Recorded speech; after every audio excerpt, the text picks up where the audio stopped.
I'm Sean Newton, and this is the Kitchen of Doom. It's basically a kitchen that is in a house owned by an engineer who has no business messing with these things. I'm a software engineer, not a mechanical engineer.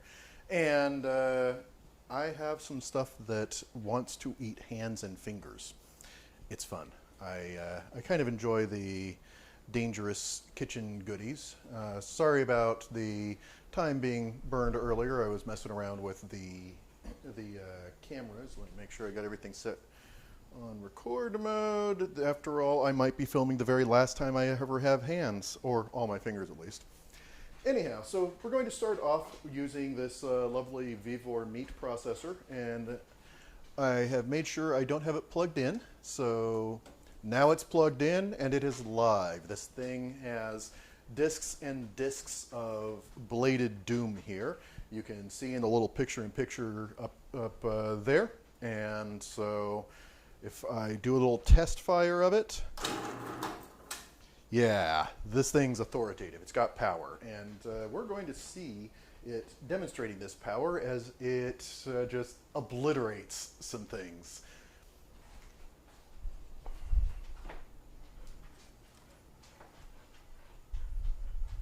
First off, I have some bell peppers. Pretty typical things to want to do with fajitas and such. So I'm going to put them here.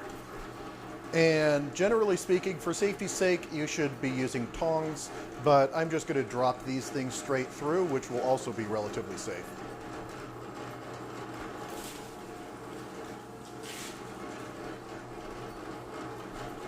Oh my, I forgot things. Yeah, so the deal is that there's these metal brushes that you have to put in place.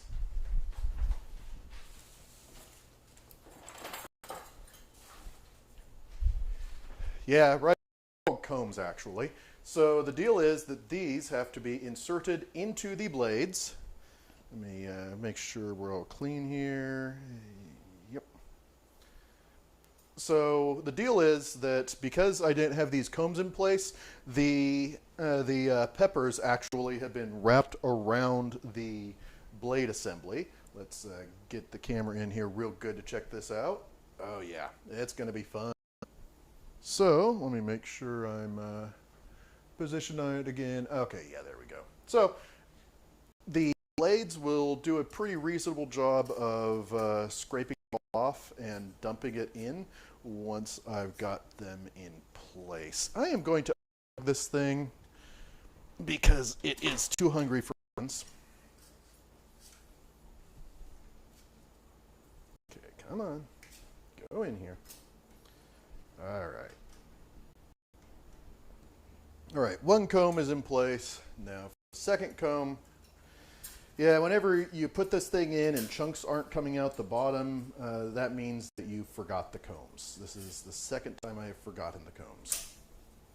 All right, now we're going to plug it back in and kaboom!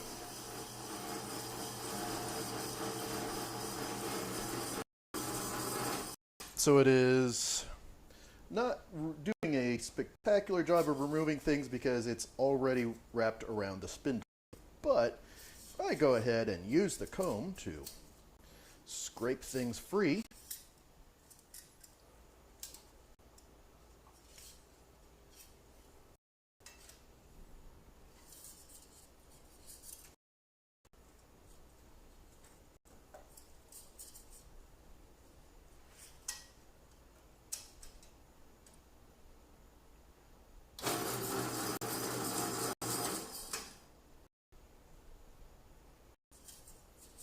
we are getting closer.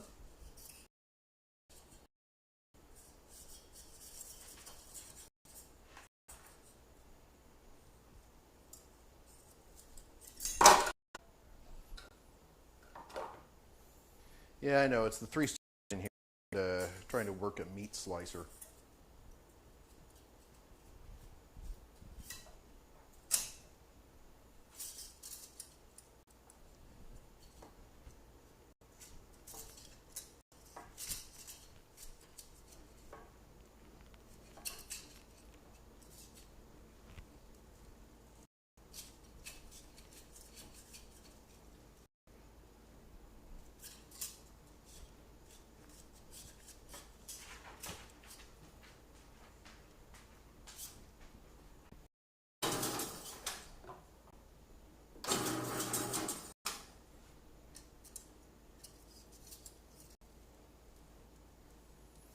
I don't know if you could see it that well in the video, but all of a bell pepper is jammed up on this one spindle here and is wound around it like we're trying to do thread or something.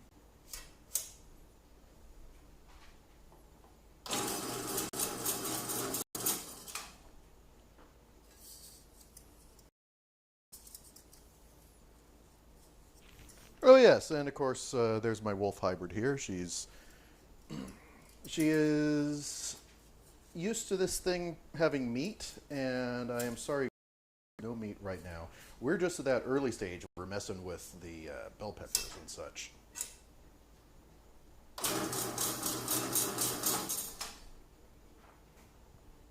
So in order to try and reduce horrific cross-contamination and such, I try to use this thing on all my vegetables first before I go doing any of my meats. So for later on tonight, we have some baked chicken that's going to run through and make what I call loaded chicken, because you can either get chicken bacon out of this thing or put the baked chicken in and you get these lovely little shreds which work out wonderfully.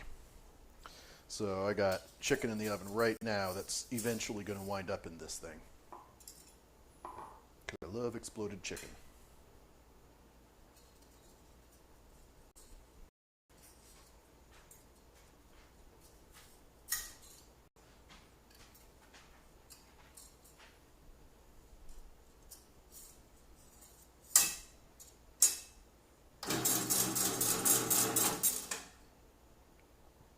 Okay, the one spindle is clear, the other one, not so much.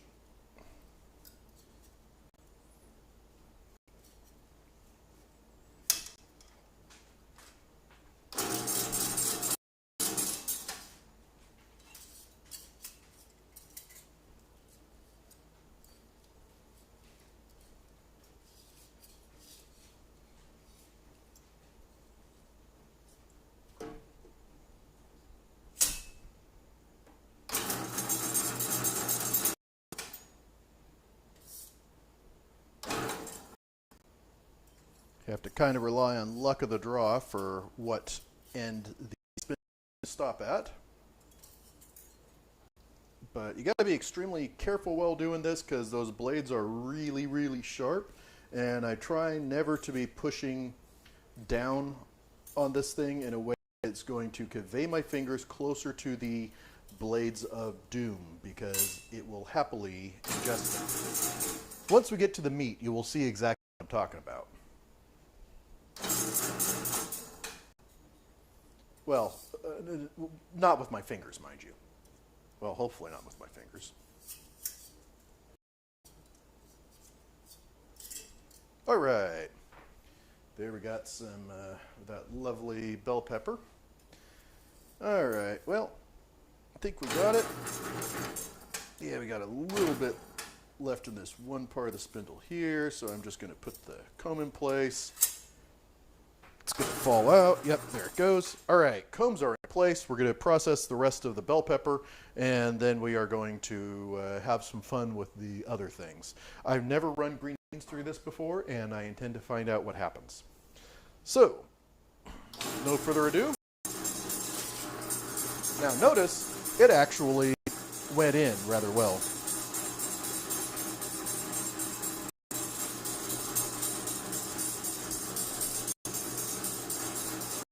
Let me get a better view here of something besides my gut. All right.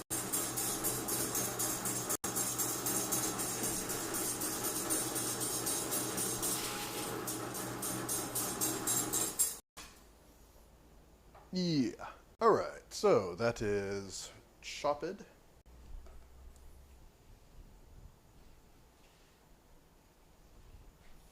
now I'm going to put the bell peppers away. By the way, I love these Combro containers. They're nice and modular, and they stack rather well.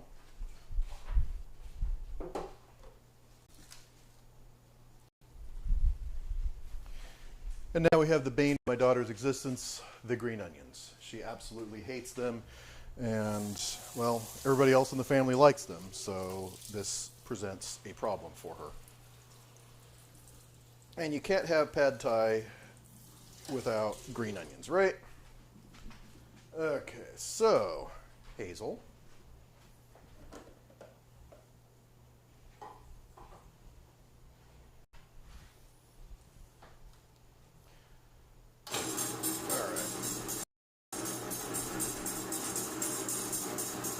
Let's see what happens.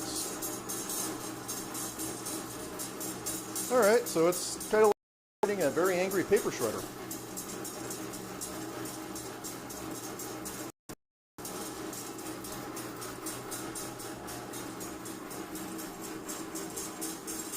Okay, let's get a better top-down view here of the destruction.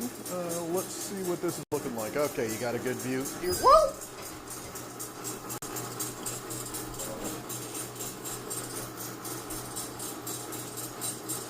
All right, so the battery has very strong cables.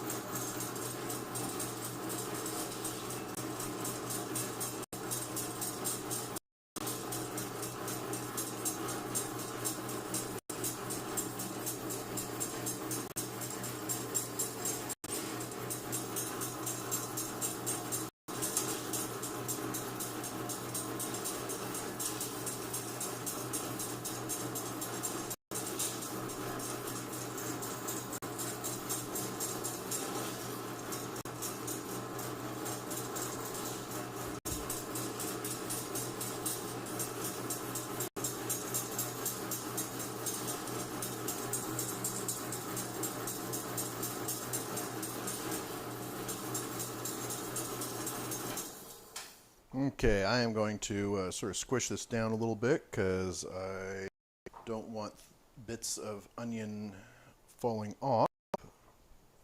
All right, I'm going to move this back here and set it down because I think I need to get a larger container actually. Okay. And this works out fine because my intention has been to sort of test these by feeding them through a second time anyway, which means that I kind of need to do this regardless. So, all right. Okay, dropping it in. And the outcome is little bits of sliced and diced onion bits.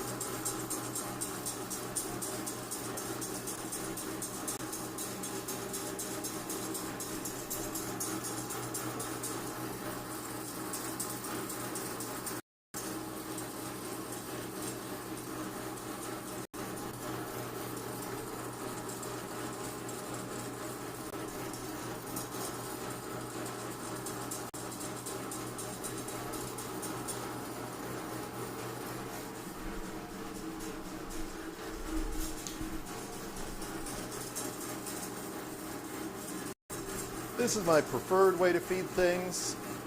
Tongs are significantly safer than trying to do things with your fingers, because if you just aren't thinking enough, you're going to end up losing your fingers to the machine, and that would not be something that makes one happy.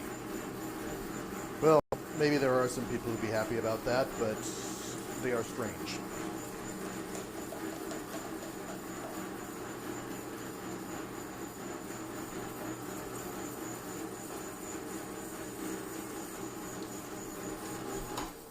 All right.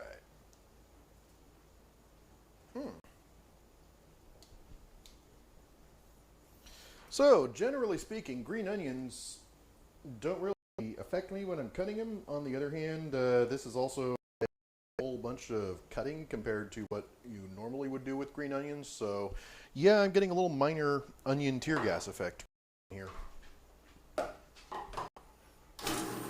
It is significantly worse with a white onion, though. You do that, and yeah, you want the door open and such.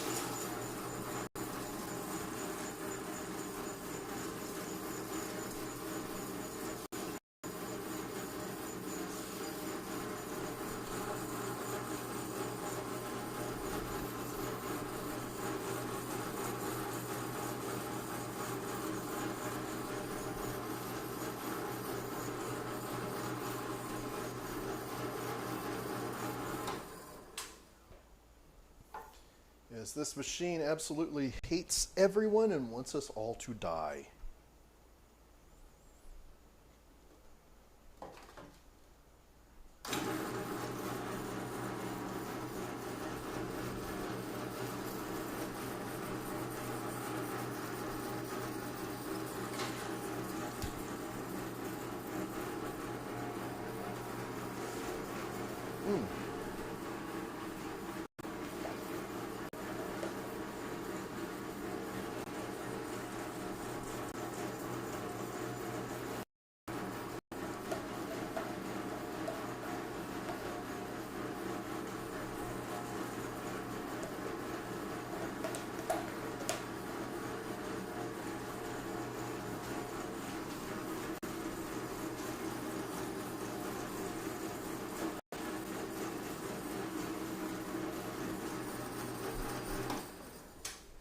All right.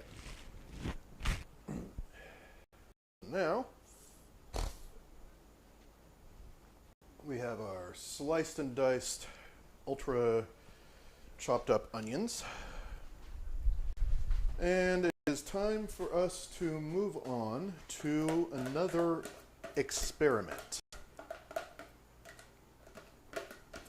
I honestly have no idea what to expect out of this next experiment, but I've been meaning to try it for a while. I'm going to find out what happens when I feed this thing a tomato.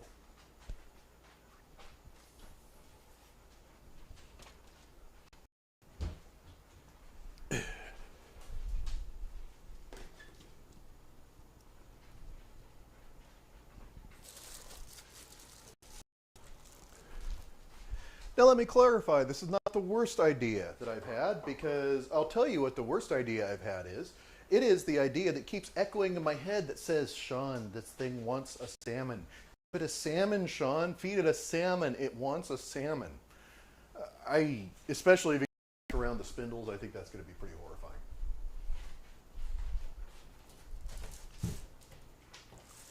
Okay, now I'm going to take my potatoes. I need to wash a couple and see what happens here.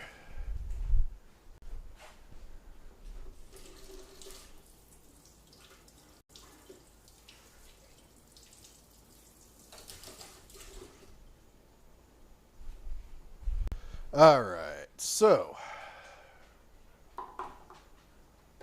we are about to find out what happens with dropping potatoes in here.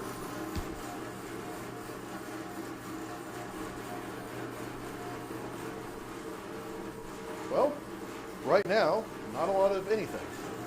But if I press down on it, what happens? Also nothing. Well, okay, so we are getting a little bit of scoring here on the bottom, so it's been sort of slowly trying to gnaw into it. I bet what will work, though, is if I slice it in half lengthwise, and I sort of a crescent shape, I bet it'll have the traction to move down into the blades. So let's do that.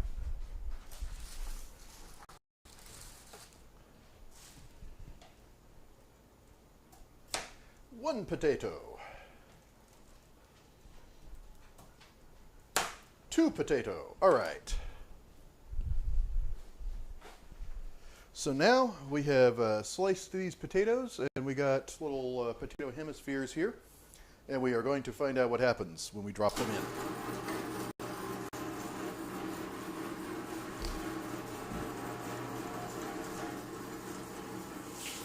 Okay, it went through. Kind of turned into potato wedges, sort of things. All right, this will work better.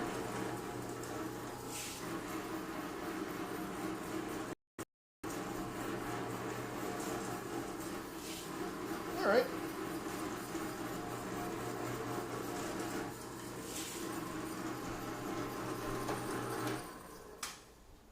So this is the outcome.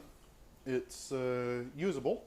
Now the other grand question is, what happens if I feed it through again? Will it basically turn into mashed potatoes of sort, or diced potatoes, or what are we going to end up with here? So let me grab another one of these and see what pass 2 looks like.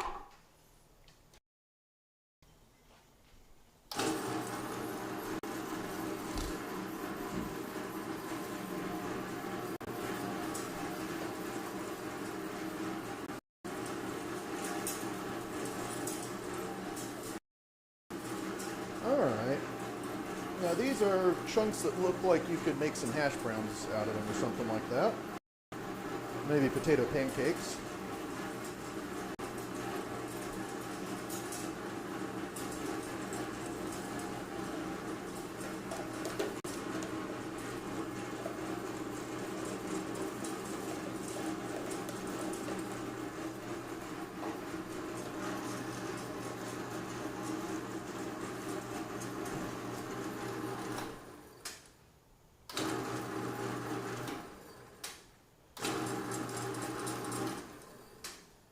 All right, so this is the outcome.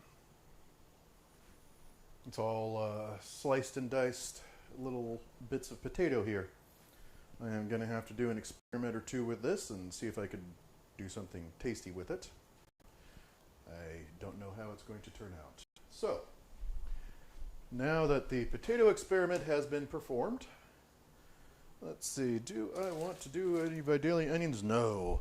I'm going to move straight to the exploded chicken. All right. Turning off the oven. And let's see. I will store the exploded chicken in... There's a lot of chicken. I'm going to get one of the big containers out. All right. And now... Oh, yes.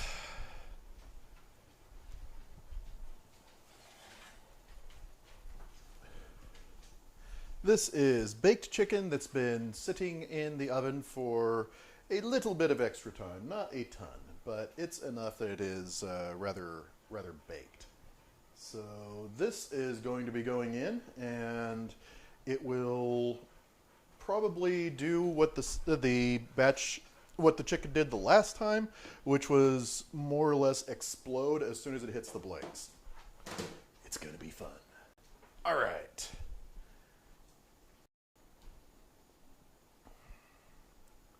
So, I'll get this out of here for the moment. Topaz, you don't need to stick your head in the oven, okay? Dogs. All right. Now, let's see. All right, yeah, that's the program, not the preview. Very good. Okay. Now, first bit of chicken. Now, last time I actually sliced them into hemispheres, so this is my first time just dropping them straight in.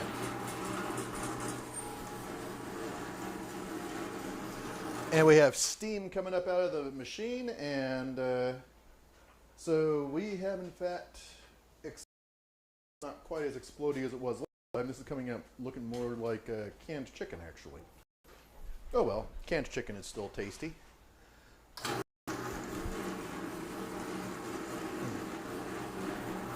Number 2. Boom. 3. Boom.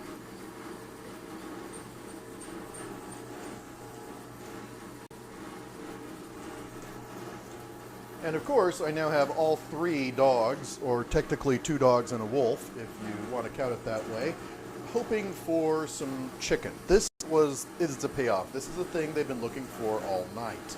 This is why they are here.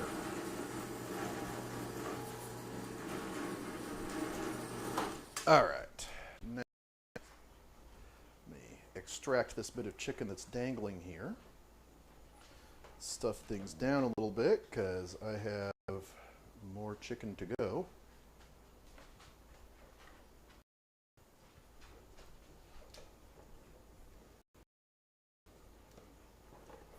All right, now for the last of the chicken.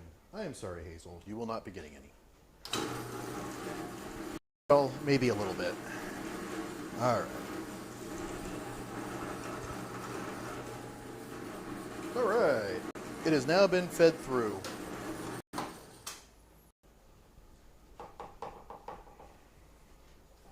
So that is one giant Sam's Club thing of chicken that was all just baked and then fed directly into the Meat Monsoon Machine, this Vevor monstrosity. and turned into delightful chicken slices. All right, fine.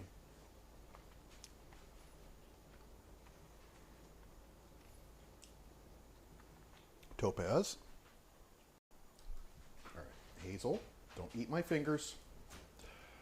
You ate my fingers. Bull, don't eat my fingers. Good girl. At least somebody's delicate. All right. This chicken is not being left open, all right? Don't get your hopes up.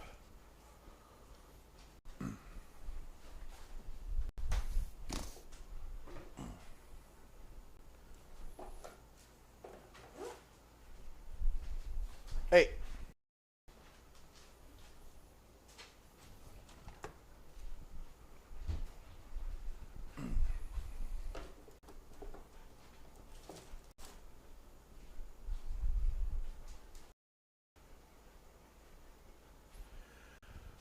All right, so the chicken's been done. Oh, yes, steaks. Yes, I do need to do steaks, don't I? I need to do steaks.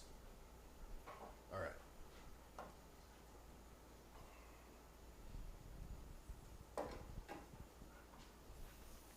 So before I do steaks, I need to run through the tenderizer first, and the way that I tenderize is with this thing. Not just the nice, friendly little KitchenAid here, but I have this device that is just about as scary as the meat slicer, but not quite. So this is a meat tenderizer.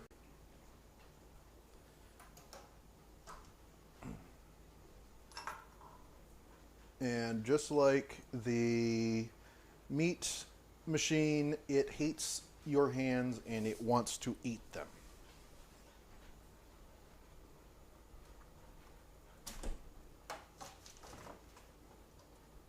It will just do it slower. And there will be degloving involved. Hazel, move. Of course, there's also a safety shield for it. So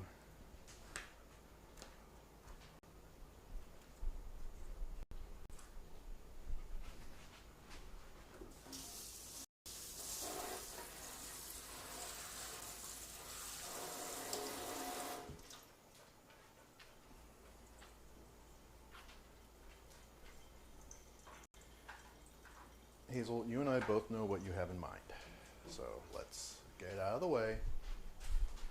Over here. Ah.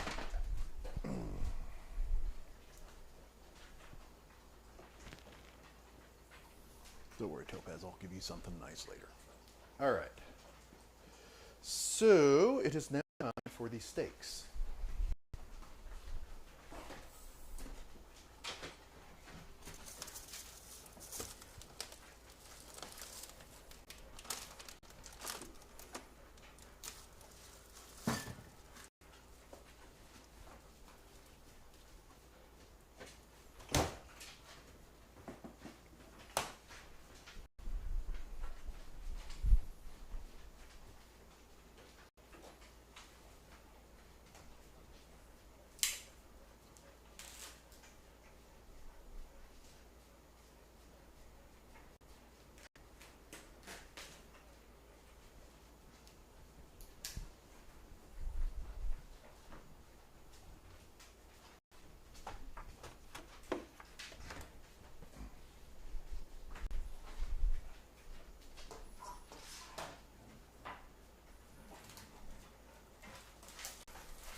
All right. So these are steaks from Sam's Club. They are reasonably tasty. Well, I mean, they're beef, so of course they're going to be tasty. Back off, Wolfie girl. So the fun thing about this is that it is going to go in, no, in the wolf. Thank you very much. Okay, I gotta rearrange this and try to keep it away from the wolf while I'm doing this. Hazel, not your steak.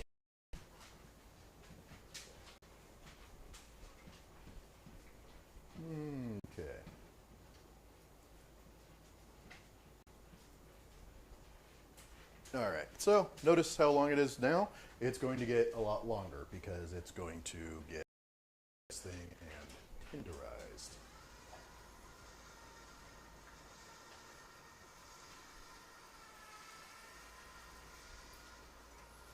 Ta-da! All kinds of little divots here now because it's been run through the tenderizer. Hazel.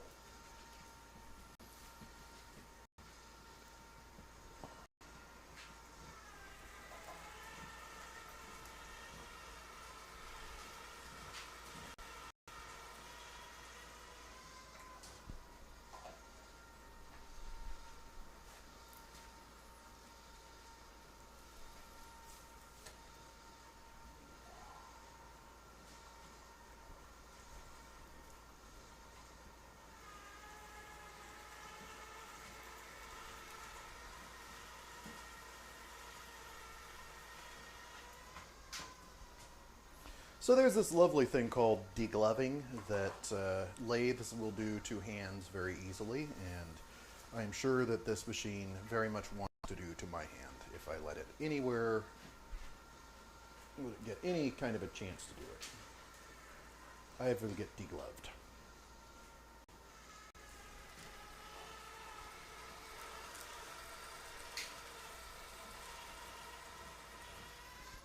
This is it running at a super sedate pace. I just noticed that I'm not running at full speed.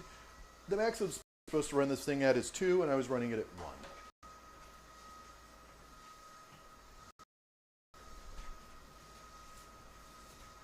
And the steaks have been thawing for 2 days, so they're not exactly frozen. There is ice, but it's more thawed than not.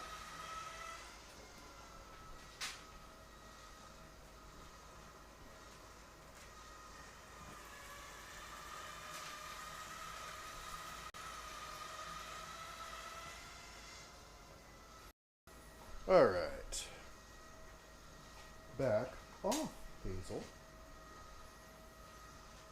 Okay, I'm going to put this up here while I reposition myself to do the other one on a different plate. Don't get your hopes up. This is going in the trash. Yes, trash. There.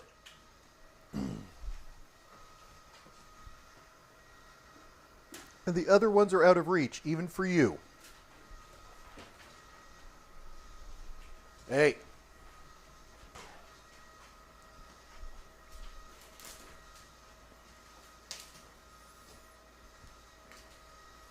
Would you back off?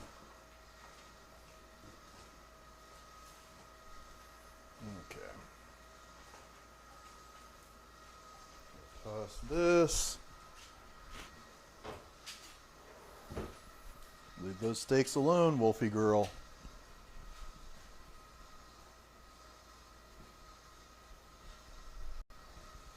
Let's see if we can get the secondary camera just a little bit better view.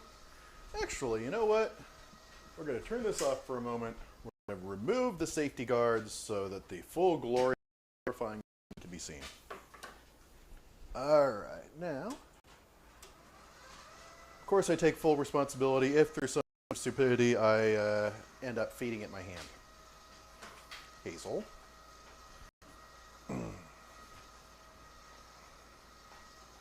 Hazel is hoping I feed it my hand because then I will not be busy watching and keeping her from getting the steaks.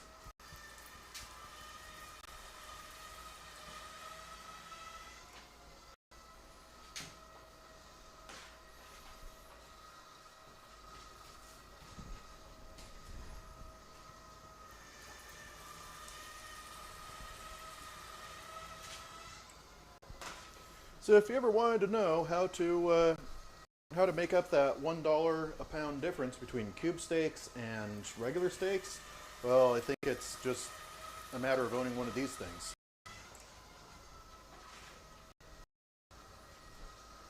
Hazel.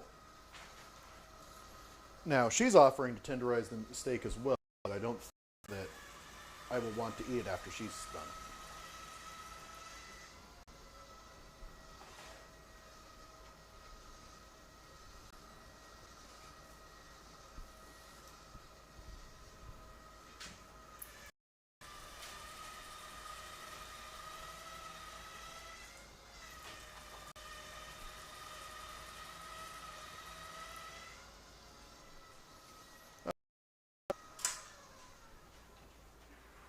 And of course the blades on this are all pretty gruesome now. So let's see, I need a big container for the steaks.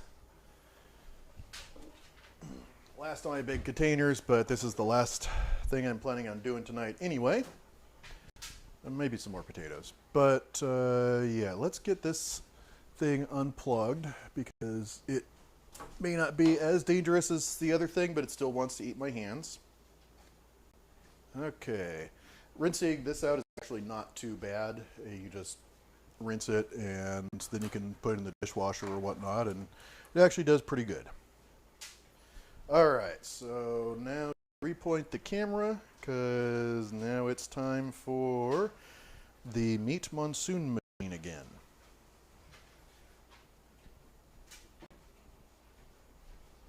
Okay.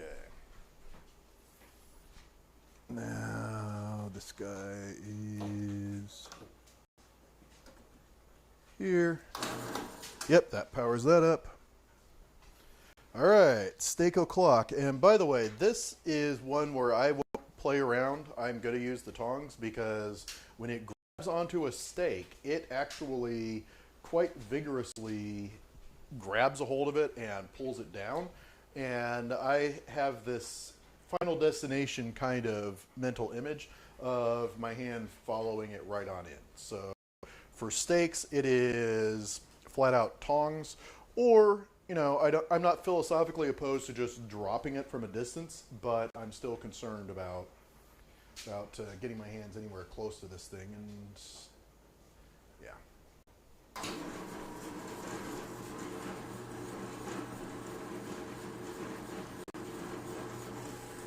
Yeah, see that tug that it did there as it was grabbing it? Woo! Yeah. I don't want my hands anywhere close to this. If the tong goes in, I'm not going to be happy about it, but I can buy new tongs. I can't really get quality hand replacements these days, you know?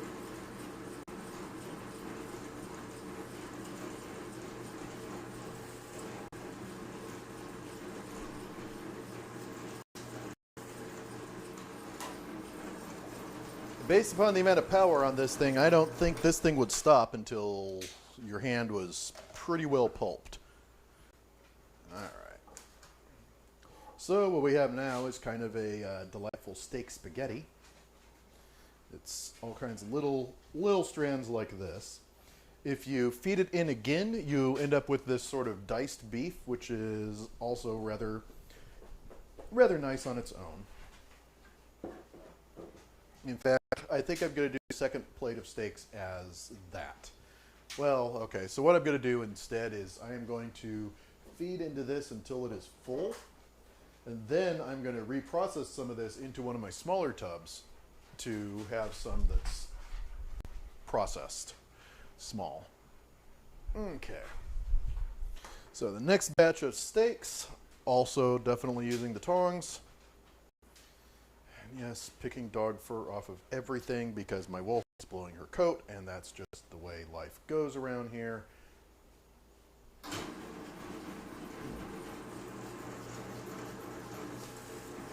Hazel.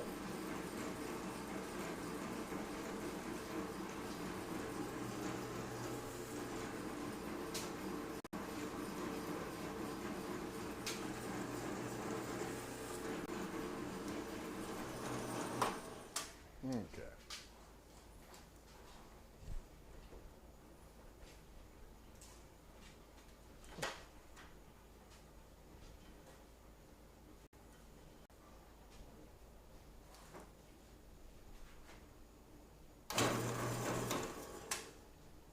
Just got to get the last little bits out of it sometimes. It likes to cling around the front and rear edge. Understandable, but annoying.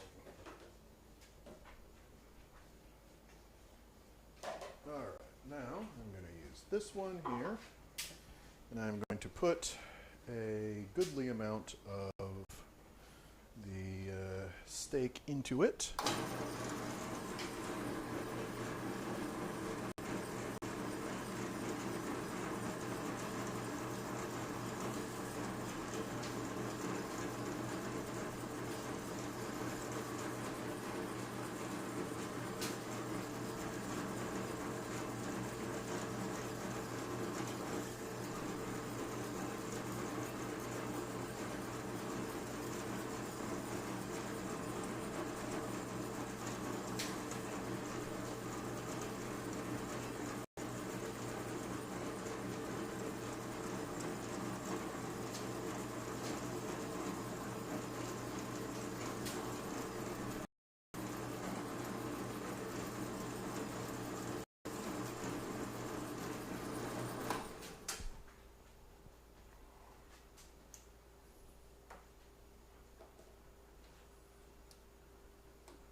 So after the second run, we've got much finer sort of beef spaghetti.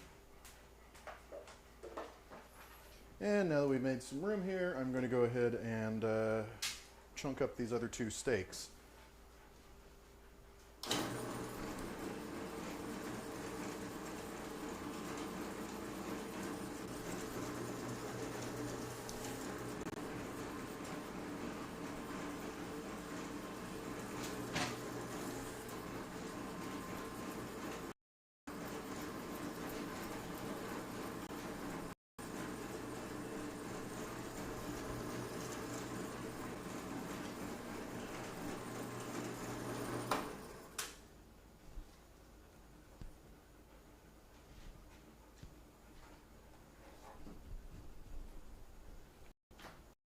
All right.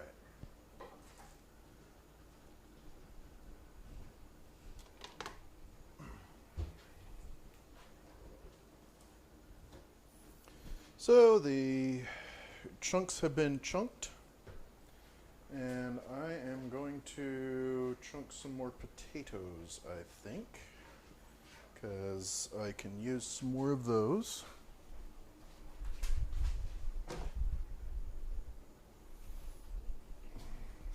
The wolf is volunteering to take the steak out of my hands.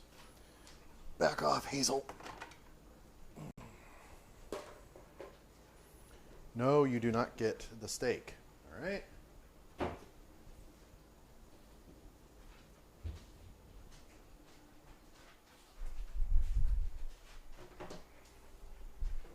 Hazel. No sneaky wolf. Yeah, I know that you're smiling at me because you think you're going to get away with something. Oh, and, well, So I'm going to have to be very careful about these potatoes because they will have gone through after raw meat. So I'm going to need to fry them pretty hot and make them tomorrow. So I'm okay with that. This is an experiment, right? So let's see what happens. Hazel? Whatever it is you're having in your head, you leave it alone, all right?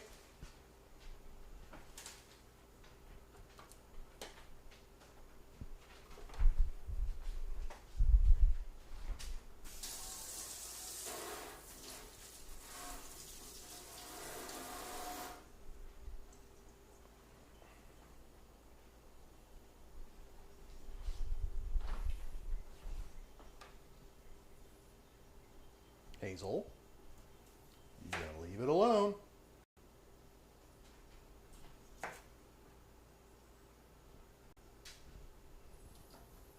Hazel? No. Actually, you know, tonight I will do my experiment with the potato pancake kind of thing I'm thinking of. All right. Now, potato.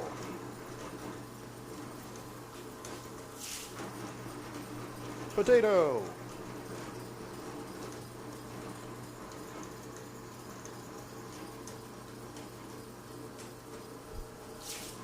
Potato.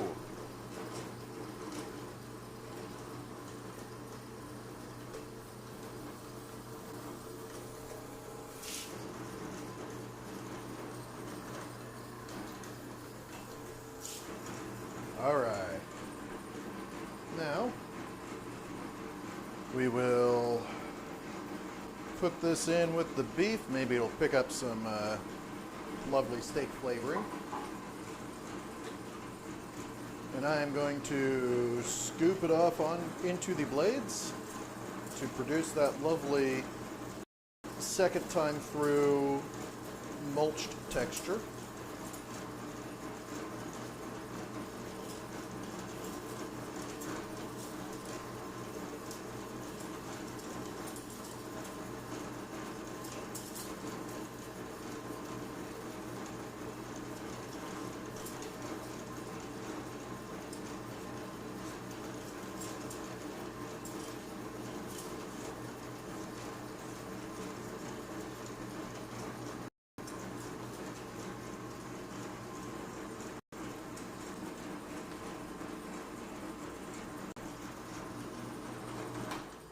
All right.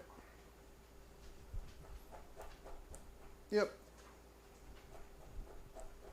Potato has been potatoed. All right. Well, I guess that's it for now. If anybody's watching, thanks for watching. Mostly I just wanted to have a record for the internet of the day that I lost my hands, if that is what happened. But still got them. All right. So I shall now remove power. Now here's the thing about this lovely little Vevor meat machine. The front assembly is, it has to be removed in order to clean it. So you've got these nuts that go backwards. And you startle your wolf by dropping them on her. That's fine. So I've done that. Now I slide it off. This is the blade assembly. So the best way I've found so far to clean this thing has been to drop it in a pot of boiling water and then scrape it with the blades after everything's all cooked and such. So far it hasn't seemed to be failing. You do want to oil it afterwards though. For doing that, you will want to use a food grade safe oil. So this stuff is what I'm using, Super Lube, and it seems to be doing the job. One other thing I would absolutely recommend, that if you own one of these things, you pull the blade assembly off if you're going to leave it anywhere, because the prospect of kids or dogs somehow flipping the switch and turning this thing on, there's just too much chaos that can occur with this thing. Definitely need to respect this for what it is. It is kind of a horrifying lathe for the kitchen, and it is designed to just absolutely tear meat apart. And guess what? We're all made of meat, so treat things like this with the respect they deserve. It's just as dangerous as anything you're going to get in a machine shop. All right, well, that is it for now. Have fun, everybody. Let me see if I can flip my fancy little visual effect over now. Where's the button for that? Kitchen of Doom.